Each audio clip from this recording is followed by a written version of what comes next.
Good morning बच्चों। आज हम पढ़ेंगे कक्षा 8 विषय विज्ञान अध्याय 14 विद्युत धारा के रासायनिक प्रभाव भाग 1। मेरा नाम निशी अरोड़ा है और मेरे साथ हैं रामस्वरूप कुमार। बच्चों, इस भाग 1 में हम विद्युत धारा के रासायनिक प्रभाव क्या होते हैं समझेंगे और साथ में ये भी समझेंगे कि विद्युत धारा के रासायनिक प्रभाव का हमारे दैनिक जीवन में क्या उपयोग होता है।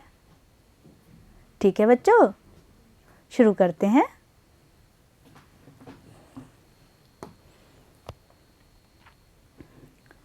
हम दैनिक जीवन में विभिन्न उपकरण जैसे विद्युत बल्ब, विद्युत इस्त्री, फ्रिज, टेलीविज़न, मिक्सी आदि का प्रयोग करते हैं। ये सभी उपकरण विद्युत धारा के प्रभाव पर आधारित होते हैं। इसीलिए गीले हाथों से विद्युत उपकरणों को कभी नहीं छूना चाहिए। बच्चों, सबसे पहले तो हम ये समझते हैं कि हम दैनिक जीवन में बहुत से उपकरण जैसे फ्रिज, टीवी, प्रेस, रेडियो आदि का उपयोग करते हैं। ये सभी उपकरण विद्युत धारा पर आधारित होते हैं। इसीलिए बड़े हमें समझाते हैं कि कभी भी हमें इन उपकरणों को गीले पानी वाले हाथों से नहीं छूना चाहिए, क्योंकि इससे हमें करंट लग सकता है। ठीक है बच्चों, विद्युत प्रवाह के आधार पर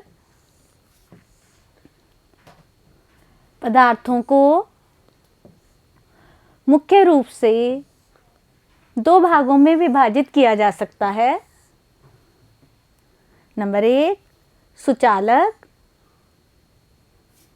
जो पदार्थ अपने से होकर विद्युत धारा को प्रवाहित होने देते हैं वो क्या कहलाते हैं बच्चों? सुचालक, जैसे तांबा तथा एल्युमिनियम। इसीलिए विद्युत उपकरणों में तांबे की तारों का उपयोग होता है। ठीक है बच्चों। नंबर 2, हीन चालक, जो पदार्थ अपने से होकर विद्युत धारा को आसानी से प्रवाहित नहीं होने देते, जैसे शहद और वनस्पति तेल। इनमें विद्युत धारा आसानी से प्रवाहित नहीं हो सकती, इसलिए ये हीन चालक कहलाते हैं।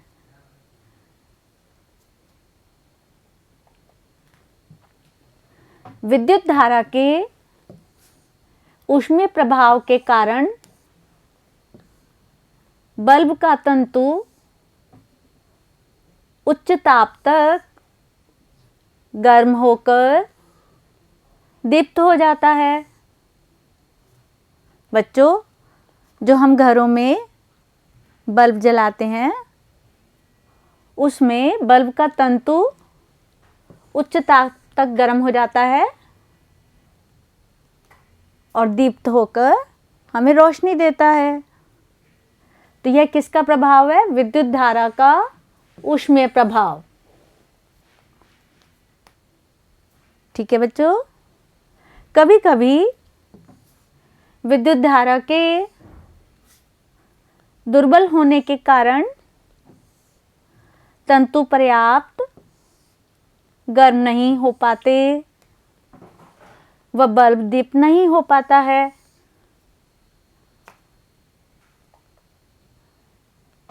ऐसे में हम क्या यूज कर सकते हैं? LED bulb. विद्युत बल्ब के स्थान पर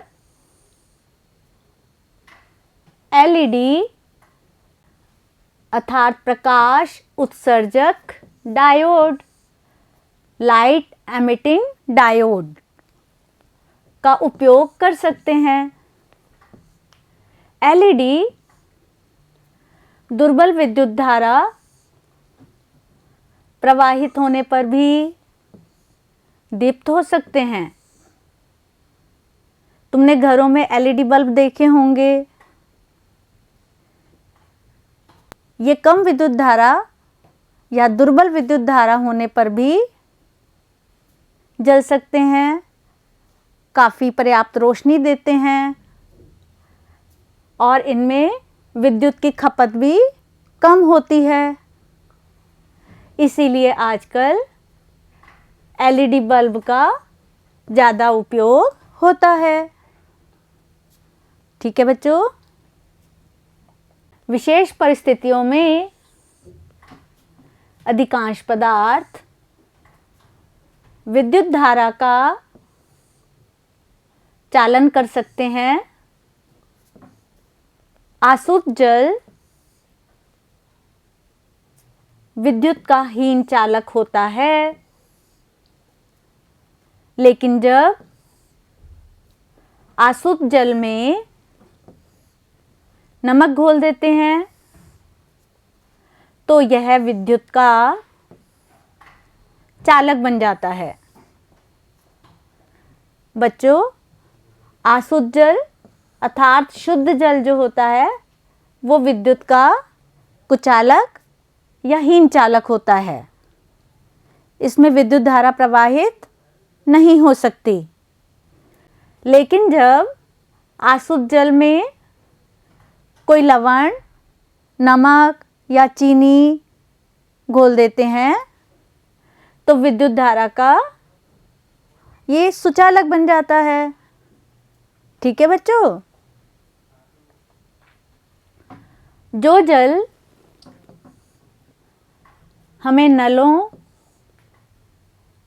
हैंडपंपों, कुओं, तालाबों आदि से प्राप्त होता है वह शुद्ध नहीं होता। इसमें अनेक लवण घुले हो सकते हैं। यह जल विद्युत के सुचालक होते हैं। विद्युत चालन करने वाले अधिकांश द्रव अम्लों, क्षारकों तथा लवणों के विलयन होते हैं। किसी चालक द्रव में विद्युत धारा प्रवाहित होने पर रासायनिक अभिक्रियाएं होती हैं। इसे विद्युत धारा का रासायनिक प्रभाव कहते हैं। बच्चों, जब हम किसी विलयन में विद्युत धारा प्रवाहित करते हैं तो इसमें रासायनिक अभिक्रियाएं होती हैं। चित्र में तुम देख रहे हो ना, यहाँ बल्ब जल रहा है। क्यों जल रहा है? क्योंकि रासायनिक अभिक्रिया के फलस्वरूप विद्युत धारा प्रवाहित हो रही है। यह विद्युत धारा का रासायनिक प्रभाव कहलाता है। ठीक है बच्चों, विद्युत द्वारा किसी पदार्थ पर किसी वांछित धातु की परत निक्षेपित करने की प्रक्रिया को विद्युत लेपन कहते हैं। बच्चों, विद्युत द्वारा हम एक धातु की प्लेट से दूसरी धातु की प्लेट पर हम निक्षेपण द्वारा वांछित धातु की परत को प्राप्त कर सकते हैं। यह विद्युत लेपन कहलाता है। चित्र में देखिए, यहाँ पर बीकर में कॉपर सल्फेट का विलयन है। जब हम इसमें विद्युत धारा प्रवाहित करते हैं तो कॉपर की एक प्लेट से कॉपर विक्षेपित होकर दूसरी कॉपर की प्लेट पर जमा हो रहा है। यह विद्युत लेपन कहलाता है। इस विद्युत लेपन का उपयोग हम दैनिक जीवन में अनेक उपकरणों में करते हैं। यह विद्युत धारा के रासायनिक प्रभाव का एक सर्वाधिक सामान्य उपयोग है। विद्युत लेपन के उपयोग। बच्चों, अब हम समझेंगे कि विद्युत लेपन के क्या उपयोग हैं। कार के कुछ भागों, स्नान गृह की टोंटी, गैस बर्नर, साइकिल का हैंडल, पहियों के रिम आदि पर क्रोमियम का लेपन किया जाता है। क्रोमियम चमकदार होता है, यह संक्षारित नहीं होता और खरोंचों का प्रतिरोध करता है। बच्चों, तुम घरों में देखते होगे स्नान गृह के नल, गैस बर्नर, कार के कुछ भाग, साइकिल का हैंडल जब नए होते हैं तो ये चमकदार होते हैं। क्यों होते हैं? क्योंकि इन पर क्रोमियम की परत चढ़ी होती है। क्रोमियम चमकदार होता है। जैसे जैसे हम इनका उपयोग करते हैं, इनकी चमक कम होती जाती है। आभूषण बनाने वाले सस्ती धातुओं पर चांदी तथा सोने का विद्युत लेपन करते हैं, जिससे ये आभूषण देखने में चांदी या सोने के प्रतीत होते हैं।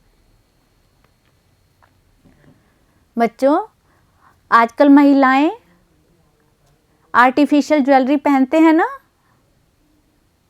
वो क्या होते हैं? विद्युत लेपन के द्वारा हल्की धातुओं पर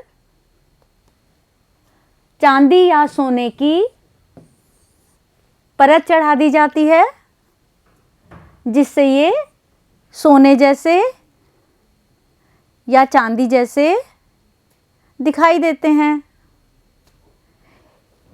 इनसे खर्च भी कम आता है और देखने में ये बिल्कुल असली दिखाई देते हैं। तो इनमें विद्युत लेपन का ही उपयोग होता है। ठीक है बच्चों, खाद्य पदार्थों के भंडारण के लिए उपयोग किए जाने वाले टिन के डिब्बों में लोहे के ऊपर टिन का विद्युत लेपन किया जाता है। टिन लोहे से कम क्रियाशील होता है।